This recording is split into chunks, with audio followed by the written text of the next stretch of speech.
Hey yo guys, welcome back to Toe Tags Metal Reviews. And in light of this ongoing series we have on this channel where one of us tries to get the other one into a band we've never listened to before, I'm going to try to get Tvfish into a band that's been around for quite a while. I find them to be an acquired taste. I know a lot of you guys probably know who this band is, but I'm betting they'll know from the title. I'm betting a lot of you though don't like this band because the singing is a little bit different. It's a little bit out there. You got to get used to the singing. But today is going to be Tvfish's first impressions of House of God by King Diamond. Ho ho ho ho ho.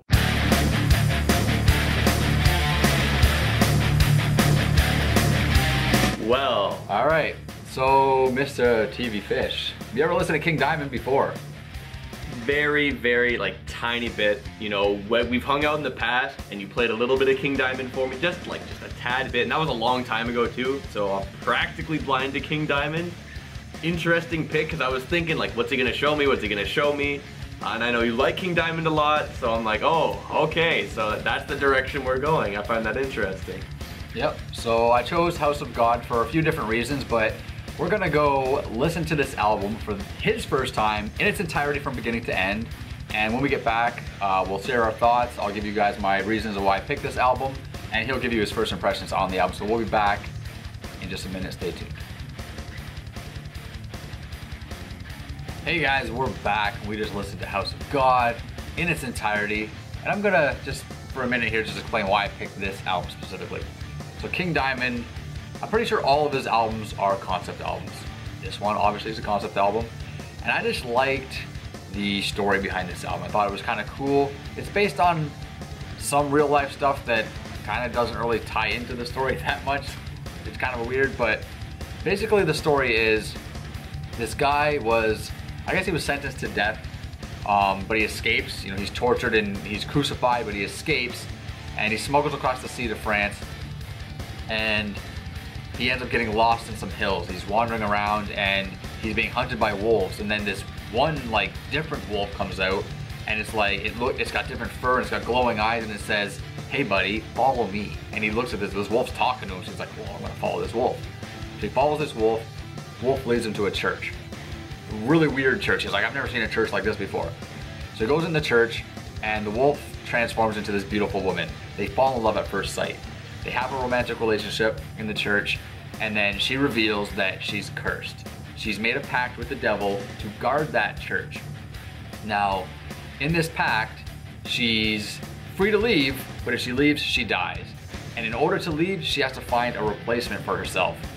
So, out of love, the man says, "I'll be your replacement. I'll let you go free, and I'll stay here and I'll guard the church." But if she goes free, part of the pact is that she loses her memory.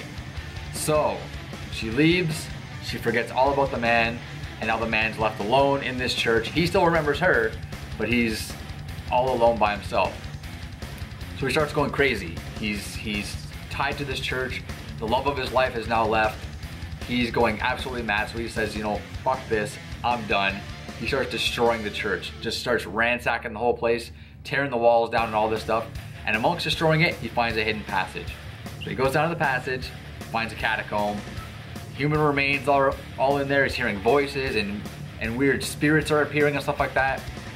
This entity appears and starts speaking to him and tells him basically that there is no God, there is no devil, there's no purpose to life. Everything you know, everything you love is all pointless. Basically a huge Debbie Downer, basically. This guy starts thinking, you know what, maybe there is no point to life. I'm done. And he hangs himself. He kills himself. That's basically the story. As kind of silly as it might sound, I thought it was pretty cool. And the songs, the way they're laid out, and the lyrics, the way they're laid out, really does a great job telling this story. Another reason why I picked this album is the guitar work.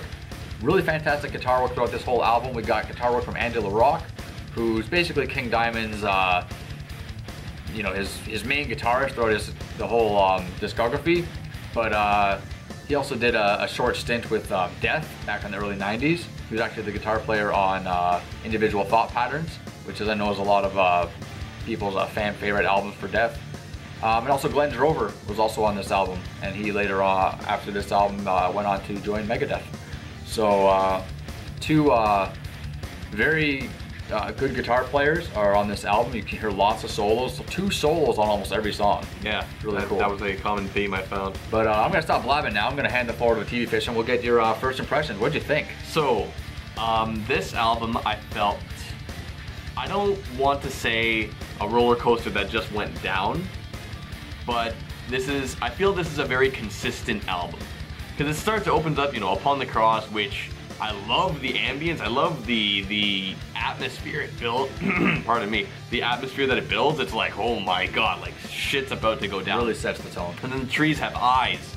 Powerful. Some of the riffs sounded like Sabbath to me. The solos were good. I loved how the high vocals really kicked the energy.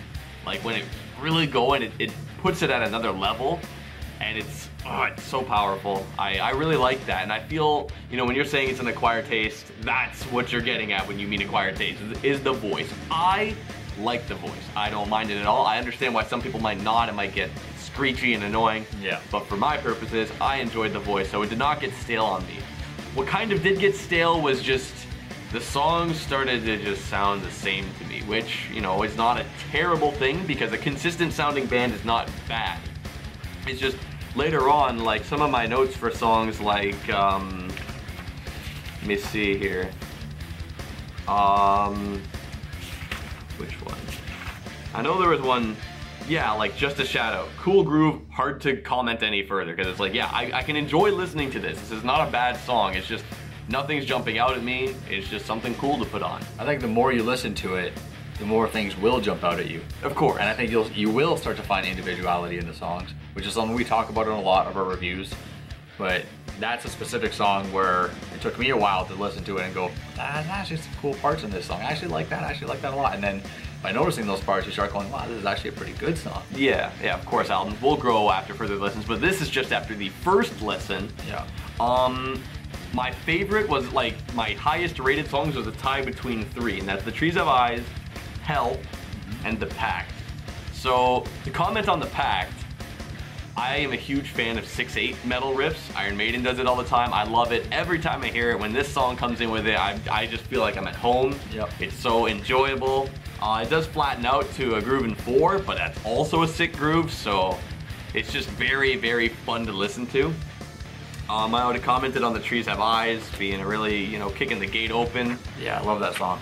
Help had some really cool sounds at the start. It was a good change in direction, because it was at that point where I started to feel like things were starting to blend together and being like, good groove, that's it. But yeah. Help was a breath of fresh air, I found. Yeah. That riff also grabs a lot harder than some of the other ones, at least for the first listen. But it's still a lot better than I feel like most of the tracks. I really love a lot of the riffing on this album. Yeah, and it's funny. It's good. You mentioned Black Sabbath, and I agree. I feel like this reminds me a lot of Black Sabbath. Not in the sense that it sounds like Black Sabbath, but I mean, Tony Iommi is legendary when it comes to writing riffs that are not extremely technical, but they just sound really, really good. Yeah, catchy. You bob your head, you groove to them, bang your head. I should say bob your head. What kind of idiot am I? But those are the kinds of riffs that are on this album. Very Sabbath-esque type of riffs, and I love that. Yeah, you don't need something super technical to get your point across. As long as you have the execution, if it's simple, it will work. Exactly. And that's apparent for a lot of the grooves on this album as well. Yeah. But it's really hard to comment further overall, because, like I said, a lot of these songs, good groove, good groove, good groove. Like, it's just over and over. It's a very groovy album. You get with it a lot. Definitely. To comment on, like, transitional tracks, Goodbye. See, when we listened to it, I didn't know the story, so everything was kind of out of context. So I didn't want to be very judgmental on tracks like that, because I'm like, well, I don't know the story yet, so I'm gonna wait until I know the story so I can actually judge this song as an element in the story. Yeah. When I first listened to Goodbye, yeah, I wrote, like, I don't know the story, so it's hard to really consider this, but it's, I guess, an interesting track. It's not something that bores me to death. I'm so torn on tracks like that, because I really don't like, you know, interlude tracks like that. I really don't like them, but when I'm thinking of the album as an entire entity, they are so necessary to fill in those gaps of the story that I can't really hate them, right? Exactly. And there's almost like the intro track and the outro track I feel like are perfect bookends to the album. There's Agreed. the two tracks in the middle that are kind of, you know, a little bit unnecessary. That's one thing I wrote about Passage to Hell. Probably good with the story. Once again, I did not know the story, so it was hard to comment on its effectiveness, but thinking about it now, thinking back to just the one time I listened to it, yeah, it's probably damn good for the story. Yeah. Especially because he's going down, you know, it moves the rock and he sees all this shit, and yeah. so I think they're it's necessary, but you could have made songs out of it still, right, to tell the story. But it is what it is. yeah, not much else left for me to really say. It's cool groove. I am excited to listen to it for the whole week. I feel like this will be a good album to listen to with like focusing ears and with non-focusing ears, because it's cool to listen to when I'm like trying to pick songs out. Oh, what's that part? Ooh, I like that. Yep. But I feel like it's also great for just background music if you're like working on something. Yep. Like I feel like it's gonna have a good duality between the two for this week for me. I agree. Because for this coming week, I will be listening to this album backward, forward, anyway, non-stop. And then next week, we're going to be back with both of our final reviews of this album, House of God by King Diamond. You got anything left to say? Just to be sure to let us know what you guys think of this album, and if you guys are fans of King Diamond. If you've never heard this album before, I suggest you give it a listen and comment below and let us know what you do think about it. But that's pretty much it for this video. So hit that like button, subscribe if you guys are new to the channel. We'll be back with lots more metal related content. I'm Vile Self. I'm Tvfish. See you guys next time. Later.